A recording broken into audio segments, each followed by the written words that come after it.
এইমাত্র মারা গেলেন চিত্রনায়ক আলমগীর। আলমগীর কি সত্যি মারা গেছেন? হ্যাঁ, আপনি ঠিকই শুনেছেন। সোশ্যাল মিডিয়া এখন তোলপাড়, হাজারো মানুষ কাঁদছেন, শেয়ার করছেন, কিন্তু প্রশ্ন হলো এই খবর কি সত্যি? আর একটা প্রশ্ন মাথায় আসছে, কিছুদিন আগেই না শোনা গিয়েছিল আলমগীর ক্যান্সারকে হারিয়ে দিয়েছেন? তাহলে হঠাৎ এমন ঘটনা কিভাবে ঘটল? আজকের এই ভিডিওতে আমরা সেটাই জানব, তবে শেষ পর্যন্ত থাকুন, কারণ সবচেয়ে চাঞ্চল্যকর তথ্যটা একদম শেষে আসবে। বন্ধুরা, প্রথমে আসি আলমগীরের জীবনের সেই দুই ভয়ঙ্কর গল্পে, যেটা তার জীবনের মোড় ঘুরিয়ে দিয়েছিল। বাংলাদেশের সঙ্গীত জগতে যদি কেউ সত্যিকারের কিংবদন্তি হন, তিনি আলমগীর। তার কণ্ঠ শুনলে মনে হয় যেন বুকের ভেতরটা ছুঁয়ে যায়। কিন্তু এই চকচকে জীবনের পেছনে লুকিয়েছিল এক ভয়ঙ্কর লড়াই। হ্যাঁ বন্ধুরা, আলমগীর ক্যান্সারে আক্রান্ত হয়েছিলেন। যখন এই খবর প্রথম বেরোয়, গোটা দেশ থমকে যায়, ভক্তরা কান্নায় ভেঙে পড়েন। কিন্তু আলমগীর ভাঙেননি। তিনি চিকিৎসা শুরু করেন, কেমোথেরাপির যন্ত্রণা সহ্য করেন, দিনের পর দিন হাসপাতালে কাটান, তবু হাল ছাড়েননি। এই কঠিন সময়ে তার পাশে ছিলেন তার পরিবার, বিশেষ করে তার মেয়ে। বাবার শয্যার পাশে বসে তিনি বলেছিলেন, বাবা, তুমি লড়াই করো, আমরা তোমার সাথে আছি। সেই মুহূর্তের কথা যারা কাছ থেকে দেখেছেন তারা বলেন চোখের পানি ধরে রাখা যায়নি। আর সেই লড়াইয়ে আলমগীর জিতেছিলেন। ডাক্তাররা ঘোষণা দিয়েছিলেন ক্যান্সার থেকে সেরে উঠেছেন তিনি। সারা দেশ স্বস্তির নিঃশ্বাস ফেলেছিল। আর আলমগীর এখন বেঁচে আছেন। তার পরিবার বা কোনো নির্ভরযোগ্য সূত্র থেকে মৃত্যুর কোনো নিশ্চয়তা পাওয়া যায়নি। তার মেয়েও সাম্প্রতিক সময়ে সোশ্যাল মিডিয়ায় বাবার সুস্থতার কথা জানিয়েছেন এবং তার বাবার জন্য দোয়া করতে বলেছেন। কিন্তু আলমগীরের মেয়ে আখি আলমগীর লাইভে এসে তিনি তার বাবার এমন একটা গোপন কথা বললেন যা তার বাবার সাথে ঘটেছিল। চলুন লাইভে এসে আখি আক্তার কি বলেছিল সেটা শুনে নি তাহলে এখন। আব্বু, তোমার কাছে আসি, যারা অভিনয় করতে চায় বা করছে কিন্তু নবীন, তাদের হয়ে একটা প্রশ্ন তোমাকে করতে চাই। এত বছরের তোমার ক্যারিয়ার, নানা রকম তুমি চরিত্রে অভিনয় করেছো, নিজেকে পাল্টেছো, ভেঙেছো, গড়েছো বারবার। অভিনয়ের জন্য, কোনো ক্যারেক্টারের জন্য তোমার প্রস্তুতিটা কেমন হয়? প্রথমত, আমরা যখন অভিনয় শুরু করেছি তখন কোনো ইনস্টিটিউশন ছিল না। তবে আমাদের যে ডাইরেক্টররা তখনকার দিনে ছিলেন, তারা নিজেরা এক একজন ইনস্টিটিউশন ছিলেন। তারা শিখাতে পারতেন। তারা আমাদেরকে হাতে কলমে আদর করে, শাসন করে অভিনয় শিখিয়েছে। কিন্তু অভিনয় তো আর শেখা যায় না।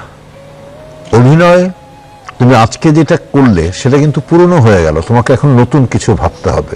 তো প্রতিদিনই কিন্তু নতুন কিছু আবিষ্কার তোমাকে করতে হয়। আর অভিনয় শেখা যে আর্টিস্ট ভাববে যে আমার শেখা হয়ে গেছে, তাহলে আমি বলবো সেই আর্টিস্টের সেদিন মৃত্যু হলো, মানে অভিনেতা হিসাবে মৃত্যু হলো। অভিনয় এক জন্মে কেন, শত জন্ম নিলেও অভিনয় শেখা শেষ হবে না। এটা আকাশের মতো বিশাল। আর তোমার প্রস্তুতিটা? প্রস্তুতি কিন্তু আমি নিতাম তোমাদের জগতের একটি ব্যাপারকে কাজে লাগিয়ে, সেটা হলো গান। গান? হ্যাঁ, আমি অভিনয় যখন করতাম, ইন্ডাস্ট্রির, আমাদের চলচ্চিত্রের, মানে যারা ইন্ডাস্ট্রিতে আমাদের সাথে জড়িত, আমার ডাইরেক্টর, আমার সহশিল্পীরা সবাই জানতো যে সেটে শটের আগে আমি গান গাইতাম। সবাই ডায়লগ মুখস্থ করা নিয়ে ব্যস্ত, আমার কিন্তু ডায়লগটা মোটামুটি হয়ে গেছে। তখনই আমি ওই যে সিকোয়েন্সটা, ওই সিকোয়েন্সটাকে ধরে ওটার সাথে একটি সিচুয়েশনের গান খুঁজে বের করি। তারপরে ওই গানটি, টোটাল সিকোয়েন্সটাতে আমি ওই গানটি গুনগুন করতে থাকি এবং নিজের মধ্যে থেকে যাই গানটার মধ্যে। যেমন আমি অনেক সময় একটি গানের খুব আশ্রয় নিয়েছি, দুঃখের সিন যখন আসতো, এক বুক জ্বালা নিয়ে বন্ধু তুমি, আব্দুল জব্বার সাহেবের গাওয়া একটি গান। তবে রোমান্টিক গান, অনেক সময় তোমার গান, অনেক সময় রুনার গান, অনেক সময় হাদি ভাইয়ের, কিশোরের। যখন যে সিচুয়েশনে অভিনয় করতাম, আমি ওই গান একটা বেছে নিতাম এবং ওই গানের সুরে নিজেকে ফেলে আমি অভিনয় করতাম। আমার গান কভার বেচেছো? বহুবার বহুবার। এখন রয়্যালটি দিতে হবে। হ্যাঁ, না জেনে নেই আমার গান যেমন বেশি হয়েছে না কম। একটু সিচুয়েশন যে আমি অনেক কিছু করলাম একটি পরিবারের জন্য, কিন্তু সেই পরিবার মানে হয়তো আমাকে উপেক্ষা করছে বা ইয়ে করছে। আমি কিন্তু ওই গানটা প্রায় গাইতাম, শিল্পী আমি তোমাদের এই গান শোনাবো, মানে ওই যে এই গানটার মধ্যে কিন্তু একটা বেদনা। অপূর্ব বেদনা আছে গানটার মধ্যে, আনন্দের সাথে একটা বেদনা অপূর্ব আছে। বেদনা আছে। তো সেই আমি এগুলোকে কাজে লাগাতাম, মানে তোমাদের চমৎকার। জগৎটাকে আমি কাজে লাগাতাম অভিনয়ে। কি চমৎকার একটা তথ্য জানলো আমাদের দর্শকরা। আন্টি, আবার আপনার কাছে ফেরত আসি, সেই একই প্রশ্ন, ভার্সেটাইল আপনার মতো আমার মনে হয় না এই পৃথিবীতে কোনো শিল্পী আছে সত্যি। আপনার ক্লাসিক্যাল বেস তো প্রচন্ড স্ট্রং, সেটা জানি আমরা, আধুনিক, রোমান্টিক, আবার আইটেম সং তো ওরে বাবা, সেই সব এক্সপ্রেশনস, ওগুলো আমরা একটু একটু করেই আমাদের গান হয়ে যায়। আবার সে আপনি গজল গাচ্ছেন, একেবারে একজন মানে পিওর গজল শিল্পী যেভাবে গায়, হয়তো তার চেয়েও কোনো অংশে একটু বেশি নিখুঁত, কারুকার্যময় আপনার সেই গজলগুলো হয়। কিভাবে এটা সম্ভব? আমি যেটা বললাম আগেও যে আমি তো সব ধরনের গানই করি। স্পেশালি গজলের জন্য আমি ওই যে মেহেদী হাসান সাহেবের বড় ভাই উস্তাদ পণ্ডিত গুলাম কাদের, ওনার কাছ থেকে আমি ট্রেনিং নিয়েছি।